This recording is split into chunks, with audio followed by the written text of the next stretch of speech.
आज सुनते हैं कार्तिक मास की महात्म्य तीसरा अध्याय की कथा। तो एक बार बोलिए प्रेम से विष्णु भगवान की जय, लक्ष्मी माता की जय, राधे कृष्ण भगवान की जय। श्री कृष्ण भगवान के चरणों में शीश झुकाओ, श्रद्धा भाव से पूजो हरि, मन वांछित फल पाओ। सत्यभामा ने कहा, हे प्रभु, आप तो सभी काल में व्यापक हैं और सभी काल आपके आगे एक समान, फिर यह कार्तिक मास ही सभी मासों में श्रेष्ठ क्यों है? आप सभी तिथियों में एकादशी और सभी मासों में कार्तिक मास को ही अपना प्रिय क्यों मानते हैं? इसका कारण बतलाइए। भगवान श्री कृष्ण ने कहा, हे भामिनी, तुमने बहुत अच्छा प्रश्न किया है, मैं तुम्हें इसका उत्तर देता हूँ, ध्यान पूर्वक सुनो। इसी प्रकार एक बार महाराज बेन ने पुत्र राजा पृथु ने प्रश्न के उत्तर में देवर्षि नारद से प्रश्न किया था और जिसका उत्तर देते हुए नारद जी ने उसे कार्तिक मास की महिमा बताते हुए कहा, हे राजन, एक समय शंख नाम का एक राक्षस बहुत बलवान एवं अत्याचारी हो गया था। उसके अत्याचारों से तीनों लोकों में त्राही त्राही मच गई। उस शंखचूर ने स्वर्ग में निवास करने वाले देवताओं पर विजय प्राप्त कर इंद्र आदि देवताओं एवं लोक पातालों के अधिकारों को छीन लिया। उससे भयभीत होकर समस्त देवता अपने परिवार के सदस्य के साथ सुमेरु पर्वत की गुफाओं में बहुत दिनों तक छिपे रहे।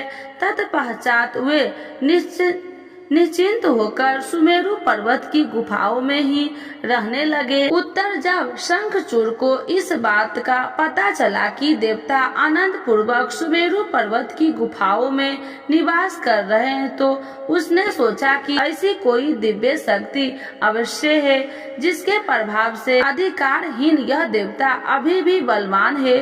सोचते सोचते वह इस निर्णय पर पहुंचा कि वेद मंत्रों के बल के कारण ही देवता बलवान हो रहे हैं। यदि इनसे वेद छीन लिया जाए तो वे बलहीन हो जाएंगे। ऐसा विचार कर शंखचूर ब्रह्मा जी के सत्य लोक में शीघ्र ही वेदों को हर लिया। उसके द्वारा ले जाते हुए भय से उसके चुंगल से निकल भागे और जल में समा गए। शंखचूर ने वेद मंत्र तथा बीज मंत्र को ढूंढते हुए सागर में प्रवेश किया, परंतु न तो उसे वेद मंत्र मिले और न ही बीज मंत्र।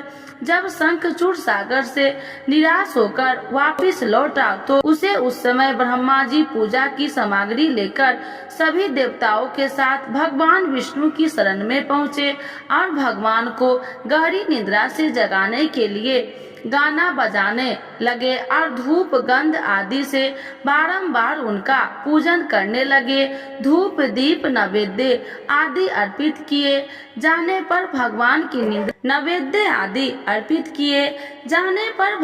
की निद्रा टूटी और वह देवताओं सहित ब्रह्मा जी को अपना पूजन करते हुए देखकर बहुत प्रसन्न हुए तथा कहने लगे, मैं आप लोगों के इस कीर्तन एवं मंगलाचरण से बहुत प्रसन्न हूँ। आप अपना अभिष्ट वरदान मांगिए, मैं अवश्य प्रदान करूँगा। जो मनुष्य आश्विन शुक्ल की एकादशी से देवउत्थान एकादशी तक ब्रह्म मुहूर्त में उठकर मेरी पूजा करेगा, उन्हें तुम्हारी ही भांति मेरे प्रसन्न होने के कारण सुख की प्राप्ति होगी। आप लोग जो आज अर्घ आचमन और जल आदि सामग्री मेरे लिए लाए हैं, वे अनंत गुणों वाली होकर आपका कल्याण करेगी। शंखासुर द्वारा हारे गए संपूर्ण वेद जल में स्थित है। मैं सागर पुत्र शंखासुर का वध करके उन वेदों को अभी ला देता हूँ। आज से बीज मंत्र और वेद सहित मैं प्रति वर्ष कार्तिक मास में जल में विश्राम किया करूँगा। अब मैं मत्स्य का रूप धारण करके जल में जाता हूँ। तुम सब देवता भी मुनि सहित मेरे साथ जल में आओ। इस कार्तिक मास में जो श्रेष्ठ मनुष्य प्रातः काल स्नान करते हैं वो सब यज्ञ में अभित्य स्नान द्वारा भली भांति नहा लेते हैं। हे देवेंद्र, कार्तिक मास में व्रत करने वाले को सब प्रकार से धन, पुत्र पुत्री आदि देते हुए रहना और उनकी सभी आपत्तियों से रक्षा करना। हे धनापति कुबेर, मेरी आज्ञा के अनुसार तुम अनेक धन्य धान्य की वृद्धि करना, क्योंकि इस प्रकार का आचमन करने वाला मनुष्य मेरा रूप धारण करके जीवन मुक्त हो जाता है।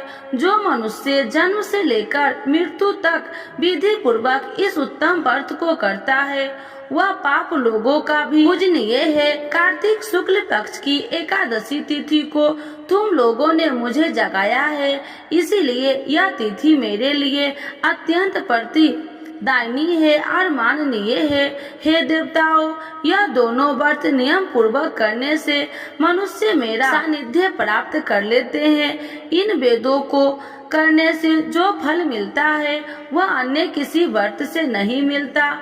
अतः प्रत्येक मनुष्य को सुखी या निरोग रहने के लिए कार्तिक महात्म्य और एकादशी की कथा सुनते हुए उपयुक्त नियमों का पालन करना चाहिए। तीसरा अध्याय संपूर्ण।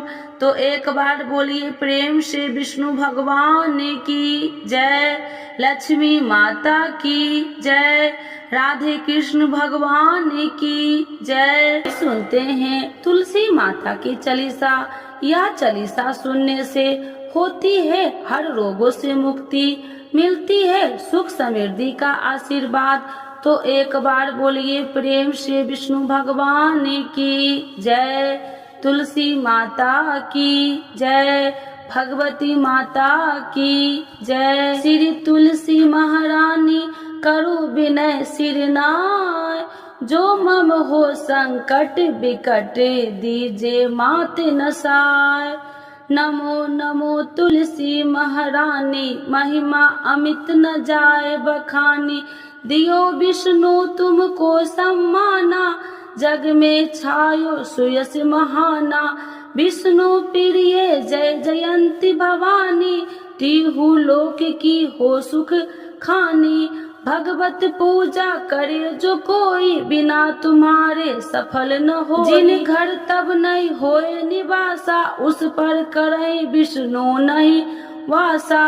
करे सदा जो तब नित सुमरन, ते ही के काज होए सब पूरन। कार्तिक मास महात्म्य तुम्हारा, जाको जानत सब संसारा। तब पूजन जो करे कुमारी, पावे सुंदर वर सुकुमारी। करे जो पूजा नित प्रति नारी, सुख संपत्ति से होए सुखारी।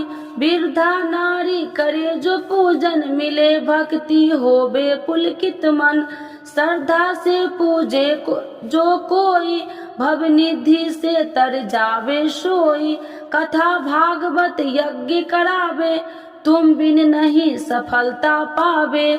छायो तब प्रताप जग भारी, ध्यावत तुम्हि सकल चितधारी। तुम्हि मात यत्र तंत्र में, सकल काज सीधे होवे क्षण में। औषधि रूप आप हो माता, सब जग में तब यश विख्याता।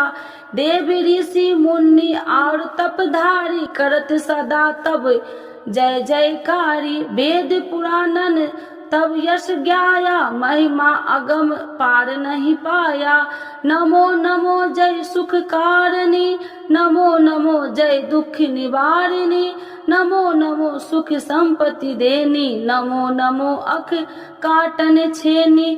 नमो नमो भक्तन दुख हरनी, नमो नमो दुष्टन मद छेनी। नमो नमो भव पार उतारिणी, नमो नमो परलोक सुधारिणी। नमो नमो निज भक्तन उबारिणी, नमो नमो जन काज सवारिणी। नमो नमो जय कुमति नशावनी, नमो नमो सब सुख उपजावनी। जयति जयति जय तुलसी माई, ध्याऊ तुमको शीश नवाई। निर्जन जानी मोहि अपनाओ, बिगड़े काज आप बनाओ।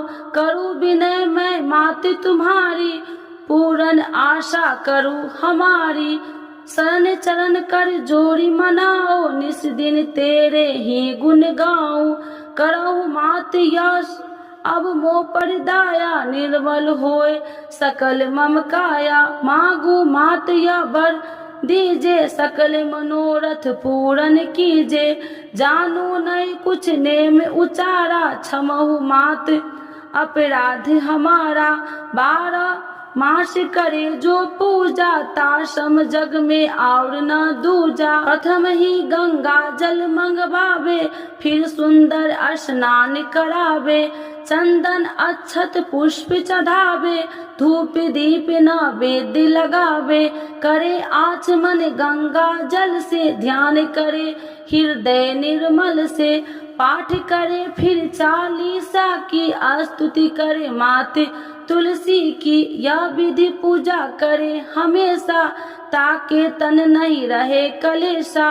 करे मास कार्तिक का साधन, शोभे नित्य पवित्र सिद्ध हो जाई।